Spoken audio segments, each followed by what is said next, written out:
ಇನ್ನು ಮಂಡ್ಯದಲ್ಲಿ ಪ್ರತಿಭಟನೆ ಬಹಳ ಜೋರಾಗಿ ನಡೀತಾ ಇದೆ. ಜನನಾಯಕನ್ ಚಿತ್ರ ಪ್ರದರ್ಶನವನ್ನು ರದ್ದು ಮಾಡಲಾಗಿದೆ. ತಮಿಳುನಾಡು ಸಿಎಂ ವಿಜಯ್ ನಟನೆಯ ಸಿನಿಮಾ ಇದು. ಮಂಡ್ಯದ ಗುರುಶ್ರೀ ಚಿತ್ರಮಂದಿರದಲ್ಲಿ ಇದು ಪ್ರದರ್ಶನ ಕಾಣ್ತಾ ಇತ್ತು. ಚಿತ್ರ ಪ್ರದರ್ಶನವನ್ನು ರದ್ದು ಮಾಡಲಾಗಿದೆ. ಈ ಸಂದರ್ಭದಲ್ಲಿ ಕರವೇ ಕಾರ್ಯಕರ್ತರು ನೇರವಾಗಿ ಚಿತ್ರರಂಗಕ್ಕೆ ಮುತ್ತಿಗೆ ಹಾಕಲಿಕ್ಕೆ ಪ್ರಯತ್ನ ಪಟ್ಟರು. ಹೀಗಾಗಿ ಇದರ ಸಹವಾಸವೇ ಬೇಡ ಅಂದ್ಕೊಂಡು ಗುರುಶ್ರೀ ಥಿಯೇಟರ್ನ ಮಾಲೀಕರು ಚಿತ್ರ ಪ್ರದರ್ಶನವನ್ನು ಬಂದ್ ಮಾಡಿದ್ದಾರೆ.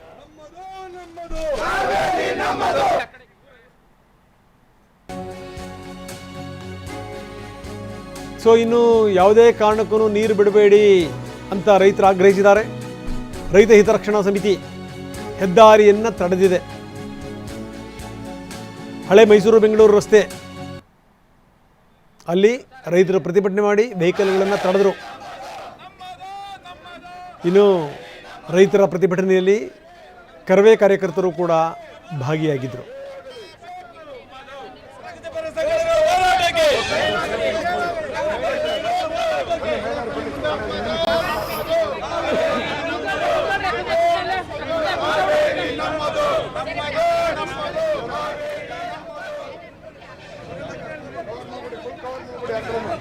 ಬನ್ನಿ, ನಮ್ಮ ಪ್ರತಿನಿಧಿ ದಿಲೀಪ್ ಈಗ ನಮ್ಮೊಂದಿಗೆ ನೇರ ಸಂಪರ್ಕದಲ್ಲಿದ್ದಾರೆ. ದಿಲೀಪ್, ನಾವು ನೋಡ್ತಾ ಇದ್ವಿ ದೃಶ್ಯಾವಳಿಗಳನ್ನು ನಾವು ತೋರಿಸ್ತಾ ಇದ್ವಿ.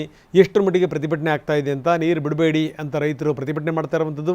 ಕನ್ನಡ ಪರ ಹೋರಾಟಗಾರರು ಕೂಡ ಇದಕ್ಕೆ ಬೆಂಬಲ ವ್ಯಕ್ತಪಡಿಸಿರೋದು. ಇನ್ನೊಂದು ಕಡೆಗೆ ಈ ಚಿತ್ರಮಂದಿರಗಳಲ್ಲಿ ಚಿತ್ರ ಪ್ರದರ್ಶನ ಕೂಡ ರದ್ದಾಗಿದೆ ಅನ್ನೋಂಥ ಮಾಹಿತಿ. ಏನಂತೀರಿ?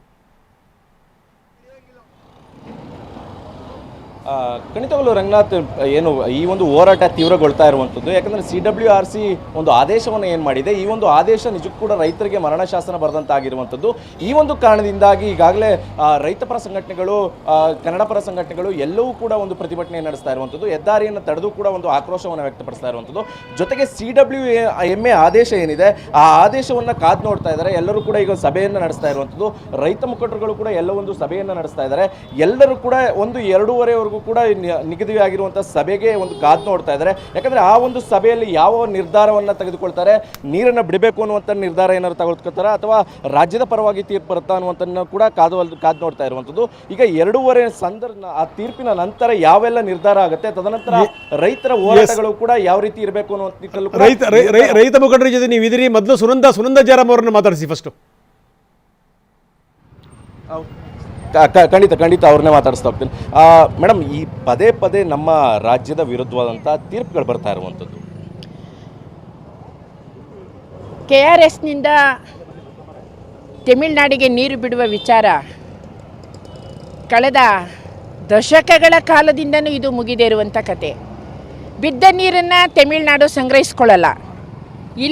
ನೀರಿಲ್ಲದ ಸಂದರ್ಭದಲ್ಲಿ KRS ಅಣೆಕಟ್ಟೆಯಿಂದ ನೀರು ಬಿಡಲೇಬೇಕು ಅನ್ನುವಂಥ ಪ್ರಾಧಿಕಾರದ ನಿರ್ವಹಣಾ ಸಮಿತಿ ಏನಿದೆ ಅದು, ಮತ್ತು ನಿಯಂತ್ರಣಾ ಸಮಿತಿ ಆದೇಶಗಳು, ಇದು ಮಂಡ್ಯ ಜಿಲ್ಲೆಯ ಜನಕ್ಕೆ, ಕಾವೇರಿ ಕೊಳ್ಳ ಭಾಗದ ರೈತರಿಗೆ ಬದುಕಿಗೆ ಬರೆ ಎಳೆಯುವ ಕೆಲಸ.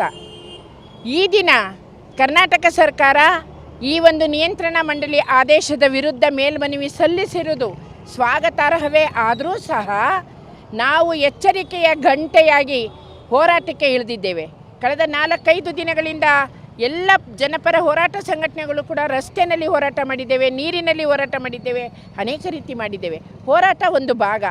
ಆದರೆ ಪ್ರಾಧಿಕಾರದ ಮಧ್ಯಾಹ್ನದ ಸಭೆಯ ನಿರ್ಧಾರ ಏನು, ಆ ಪ್ರಾಧಿಕಾರದ ಸಭೆಯ ನಿರ್ಧಾರಕ್ಕೆ ಕರ್ನಾಟಕ ಸರ್ಕಾರದ ನಡೆ ಏನು, ಈ ಎರಡನ್ನೂ ಕೂಡ ಗಮನಿಸಿ ಈ ದಿನ ನಡೆದಂಥ ಮಂಡ್ಯ ಜಿಲ್ಲಾ ರೈತ ಹಿತರಕ್ಷಣಾ ಸಮಿತಿಯ ಜೊತೆ ಹಲವಾರು ಹೋರಾಟ ಸಂಘಟನೆಗಳು ಈ ನೆಲದ ಜಲ, ನೆಲ, ಭಾಷೆಯ ಬಗ್ಗೆ ಕಳಕಳಿ ಹೊಂದಿ ಹೋರಾಟಕ್ಕಿರುವಂಥ ಎಲ್ಲ ಹೋರಾಟಗಾರರ ಜೊತೆ ನಾವು ಹೋರಾಟವನ್ನು ಮಾಡಿದ್ದೇವೆ, ಎಚ್ಚರಿಕೆಯನ್ನು ನೀಡಿದ್ದೇವೆ. ಮಧ್ಯಾಹ್ನದ ಸಭೆಯ ನಿರ್ಧಾರದ ನಂತರ ನಮ್ಮ ಮುಂದಿನ ಹೋರಾಟದ ರೂಪುರೇಷೆ ಸಿದ್ಧ ಆಗುತ್ತೆ. ನಮ್ಮಲ್ಲಿ ಈಗ ನೀರಿಲ್ಲ. ಕಳೆದ ವರ್ಷ 153 TMC ಅಷ್ಟು ನೀರನ್ನು ಹೆಚ್ಚುವರಿಯಾಗಿ ಹರಿದೋಗಿದೆ. ಸರ್ಕಾರ ಎಲ್ಲಿ ವಿಫಲ ಆಗ್ತಾ ಇದೆ ವಾದ ಮಂಡಿಸೋದ್ರಲ್ಲಿ ಅಂತ ನೋಡಿ. ತಮಿಳುನಾಡು ಕರ್ನಾಟಕ ನಡುವೆ ಕಾವೇರಿ ನದಿ ನೀರಿನ ವಿಷಯ ಇದೆಯಲ್ಲ, ಇದು ಪ್ರಕೃತಿ ದತ್ತವಾಗಿ ಸಿಗುವಂಥ ನೀರಿನ ಲಭ್ಯತೆ ಮೇಲೆ ನಡೆಯುವಂಥ ಒಂದು ಕೆಲಸ. ಪ್ರಕೃತಿ ನೀರನ್ನು ಕೊಟ್ಟರೆ, ಕಟ್ಟೆ ತುಂಬಿದರೆ ಬಿದ್ದು ಹರಿದೋಗೋ ನೀರನ್ನು ತಮಿಳುನಾಡು ಬೇಕಾದಷ್ಟು ಹೆಚ್ಚುವರಿ ನೀರನ್ನು ಕಳೆದ ವರ್ಷ ಅನುಭವಿಸಿದೆ. ಅದನ್ನು ಸಂಗ್ರಹಿಸಿ ಇಟ್ಕೊಳ್ಳುವಂಥ ಯಾವ ಯೋಜನೆಯೂ ತಮಿಳುನಾಡು ಸರ್ಕಾರ ಮಾಡಿಲ್ಲ. ಹೆಚ್ಚುವರಿ ಹರಿದು ನೀರು ಹೋದಂಥದ್ದನ್ನು ನಾವು ಹೇಳಿದ್ರೂ ಕೂಡ ಕೇಳುವಂಥ ಮನಸ್ಥಿತಿಲದಿಲ್ಲ. ಆದರೆ ನಾವು ಹರಿದೋಗೋ ನೀರನ್ನು ಹೆಚ್ಚುವರಿ ಹಿಡಿದಿಟ್ಕೊಳ್ಳೋ ಸಾಮರ್ಥ್ಯ ನಮಗೂ ಕೂಡ ಇಲ್ಲಿಲ್ಲ. ನಾವೀಗ ಮಾಡಬೇಕಾಗಿರೋ ಕೆಲಸ ಏನಂದರೆ ಹೋರಾಟ 1, ನೀರಿನ ಹಕ್ಕು 2, ಕರ್ನಾಟಕ ಸರ್ಕಾರದ ನಡೆ 3, ಪ್ರಾಧಿಕಾರದ ಆದೇಶಗಳು ತೀರ್ಮಾನಗಳು 4. ಈ 4ರ ನಡುವೆ ಯುದ್ಧ ನಡೀತಾ ಇದೆ, ನೀರಿನ ಯುದ್ಧ.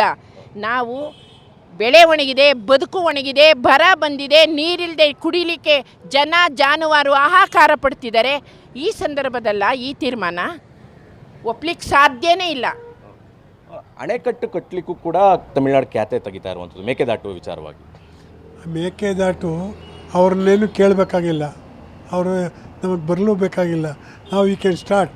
ಮೊನ್ನೆ ಇದರಲ್ಲಿ ಡೆಲ್ಲಿನಲ್ಲಿ ಪಾರ್ಲಿಮೆಂಟಲ್ಲಿ ಆಗಿದೆ. ಅವರು ನೀರಾವರಿ ಮಂತ್ರಿನೇ ಹೇಳಿದ್ದಾರೆ they can go for the construction ಅಂತ. ಇವಿಷ್ಟು ರೈತ ಮುಖಂಡರುಗಳ ಮಾತುಗಳಾಗಿರುವಂಥದ್ದು. ನಾವು 2:30ವರೆಗೂ ಕೂಡ ಕಾಯ್ತೇವೆ. ತದನಂತರ ಅಲ್ಲಿ ಏನು ಆದೇಶ ಬರುತ್ತೆ ಮತ್ತು ಸರ್ಕಾರ ಯಾವ ನಡೆಯನ್ನು ಅನುಸರಿಸುತ್ತೆ, ತದನಂತರ ನಮ್ಮ ಹೋರಾಟದ ರೂಪುರೇಷೆಗಳನ್ನು ನಿರ್ಧಾರ ಮಾಡ್ತೇವೆ ಅನ್ನುವಂಥ ಮಾತುಗಳನ್ನ ಹೇಳ್ತಾ ಇರುವಂಥದ್ದು. ಓಕೆ, ಧನ್ಯವಾದ ತಮ್ಮೆಲ್ಲ ಮಾಹಿತಿಗೆ. ಇನ್ನು ತಮಿಳುನಾಡಿಗೆ ಕಾವೇರಿ ನೀರು ಯಾವುದೇ ಕಾರಣಕ್ಕೂ ಬಿಡಬಾರದು ಅನ್ನುವಂಥದ್ದು ರೈತರ ಆಗ್ರಹ. ಹೀಗಾಗಿ ಏನಂದರೆ ಈಗಾಗಲೇ ನೀರು ಬಿಡಿ ಅನ್ನುವಂಥ ಸೂಚನೆ ಸಿಕ್ಕಿದೆಯಲ್ಲ, ಇದನ್ನು ವಿರೋಧಿಸಿ ಕನ್ನಡ ಪರ ಸಂಘಟನೆಗಳು ಮೈಸೂರಿನಲ್ಲಿ ಪ್ರತಿಭಟನೆ ಮಾಡ್ತಾ ಇವೆ. ಖಾಲಿ ಕೊಡ ಹಿಡಿದು ಪ್ರತಿಭಟನೆ ಮಾಡ್ತಿರುವಂಥ ಹೋರಾಟಗಾರರನ್ನು ನಾವು ತೋರಿಸ್ತಾ ಇದ್ದೀವಿ. ಮೈಸೂರಿನ ದೃಶ್ಯಾವಳಿಗಳು.